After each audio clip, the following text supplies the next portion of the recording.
Okay, so you've outsourced your task and it broke again, and you had to blame the person, but the person was never really the problem. So you go back there, you fix it yourself, and you think, why can nobody do it like I do? So what you did is you wrote down a document, you gave it to them, and you said try again, and he followed it. But it's still kind of mediocre. But the problem is you just transferred all your confusion over to them, but you haven't given them any system. So what you've effectively done is just keep them busy without ever moving the needle. And the reason for this is often because you're in complete chaos. So how delegation works is basically you go from chaos to clarity to having a system to then being able to delegate it. And this is how each step works. So in the beginning, you start in chaos. You have no idea what is happening anywhere. Maybe you have your goal already set, but you don't know where you are in this conglomeration of information. So now you have to figure out, what do you actually want? What is the outcome that you want? And why do you want that outcome?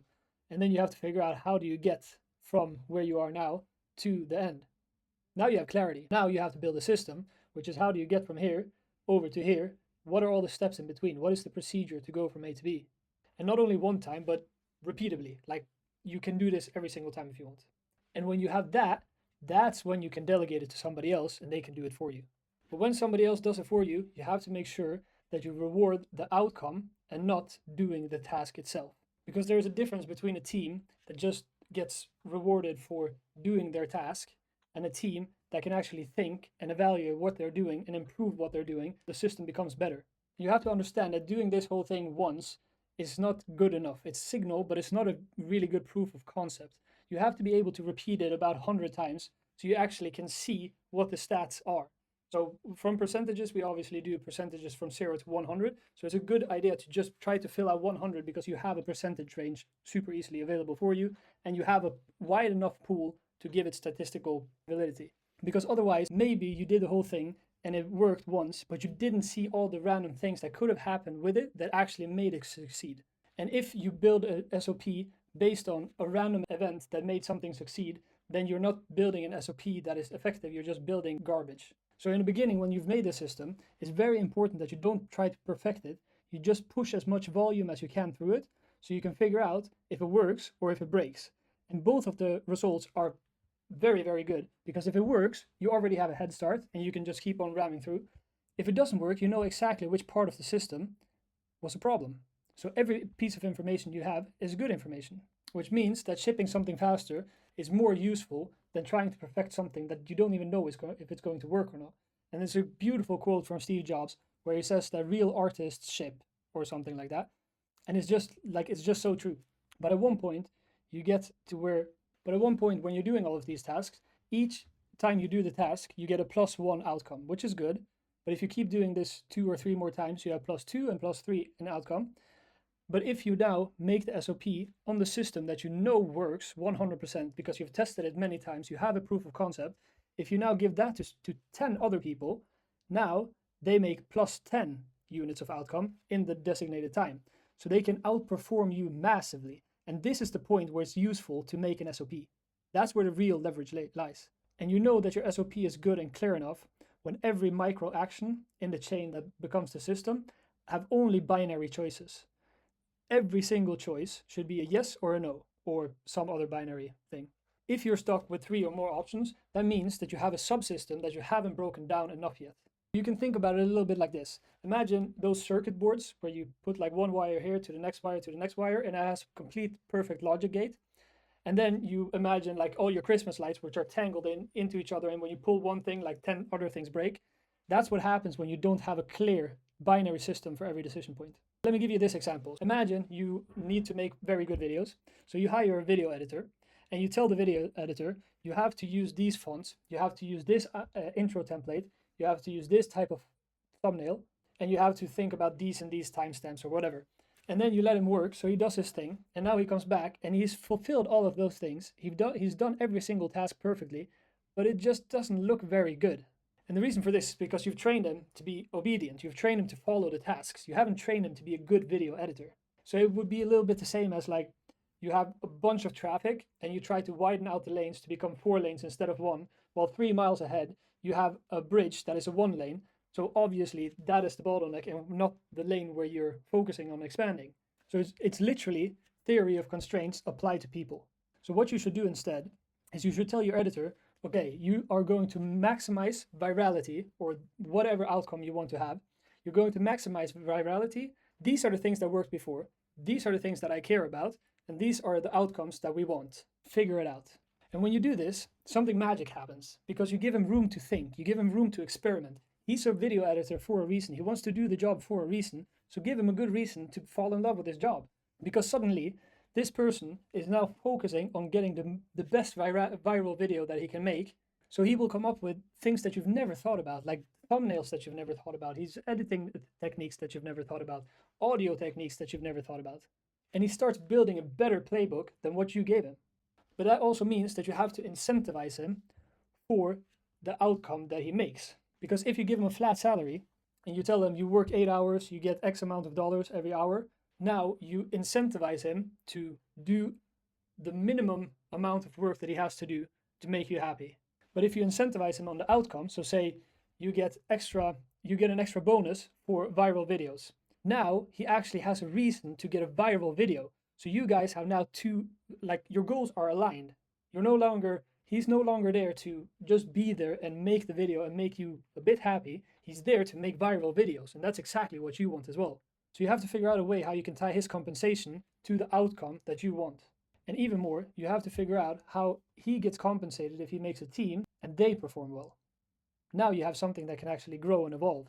And you've effectively scaled motivation instead of scaling tasks. So there's a couple of traps that you can fall into here, because a lot of low performers, they tend to just outsource things too early because they're a little bit lazy. They just don't want to figure out everything, and they don't want to do the mental math that it requires to actually make a very precise chain of actions. They outsource too early.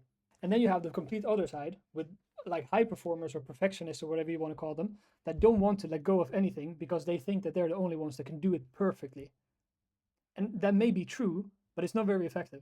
And then we have the high performers that think that that everybody is as smart or efficient or want the same thing as much as they want. So they just give it way too quick before anything is even done. And they just try to push things through the system. They just try to flood the system with water before anything is even tight. And the reason for all of these three are just ego. And you have to figure out the actual reason why this happens, because the real cost that you're paying is not just the salary of the person that you hired or outsourced to. It's the time that you've lost, the opportunity cost, and all the stress and unnecessary shit that comes with it. So how do you figure out all of this? Well, step number one. So when you have your people in place, you also want to make sure that they actually get ownership of what they're doing. That's how they're actually going to improve, how they're going to try to figure out things themselves, and how they're actually going to make the thing bigger instead of working within it. And for this, you need a maturity ladder.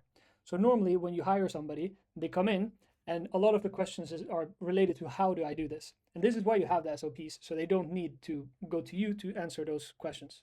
And that's totally fine, but you want to develop them to stage number 2, which is when they will, if they encounter a problem, they will take the problem, they will go to you and they will say, hey, we have this problem. I think this, or this could be the solution.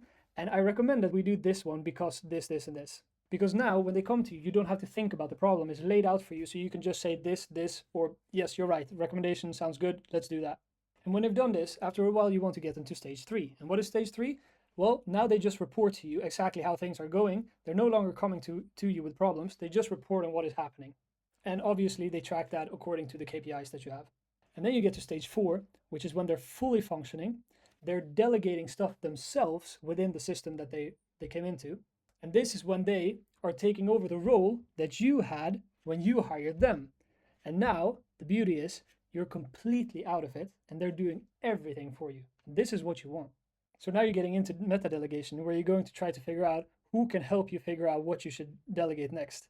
Who can you delegate to free up the most time for you? And when you get to this stage, you get to a stage where it just compounds and you have more freedom than most people could ever imagine. And this whole thing also fits into like a cooking a recipe analogy. So imagine if you're cooking a recipe over and over and over and over, that's how you learn the recipe. And now you make a cookbook, so now you have, or a recipe book or whatever you want to call it. And now anybody else can just look at that book and they can repeat the same process. But if you're optimizing for tasks, you're making them do the same process over and over and over. If you're optimizing for the outcome, you start a restaurant, you give the cookbook to somebody and you say, make more people come back. And now you have a restaurant that makes money, people come back, because you delegated the outcome. You didn't just make them make recipes. So what are some things that you can do right now to actually fix some of this? Well, first of all, you can do a delegation audit like right now. So you look at every single person that is working for you or anybody that you outsourced anything at all to, and you ask yourself, are they optimizing for the task or for the outcome? Because if they're doing stuff, but they're not even moving the needle, then they're just being busy. They're not being productive. Or you can do a 30-day exit thought experiment where you think about, if you had to leave the business within 30 days from now, what would be the best way for you to leave the business? And something that you're going to bump into is to figure out what your flywheel of the business is. So imagine you're selling a product online. So you're selling TVs from a web store or whatever. Now, the main components of this is marketing. You need people to come in to see your product. You need people to buy from your website, so conversions or sales or whatever you want to call it. And you want to maximize the lifetime value of each customer through upsells or email marketing or whatever you have. And the money that you get from there goes back into marketing. So now you have a flywheel of things that feed into each other, different systems that feed into each other. So if you take those three systems and you make a high level SOP on how to get from A to B in marketing, A to B in sales or in conversions, A to B within the lifetime value, then they can see clearly how that feeds into each other. And then you say, good luck getting the KPIs for each of these outcomes, and you can leave. You go through each phase, you see if you're in chaos, clarity, or system. If it's in chaos, you make clarity. If it's in clarity, you make system. And then you make sure that you outsource on the outcome of the KPIs. So you tie compensation directly to the outcome that they have. And now you see if they come back to you with a lot of questions about micro decisions, that is a signal to you that there may be some gaps in the system. And you want to really get rid of this because now you can give them frameworks instead of giving them specific things to decide. So hopefully you see that the whole goal is never to do everything yourself, but it's also not to try to hand over a mess to somebody and hope that they fix it. If there's one thing you take with you from this video, I hope that it is that you understand that you need to earn your right to delegate, and you have to delegate correctly after that as well. You can make a system that outgrows you instead of, because that is the whole point of everything.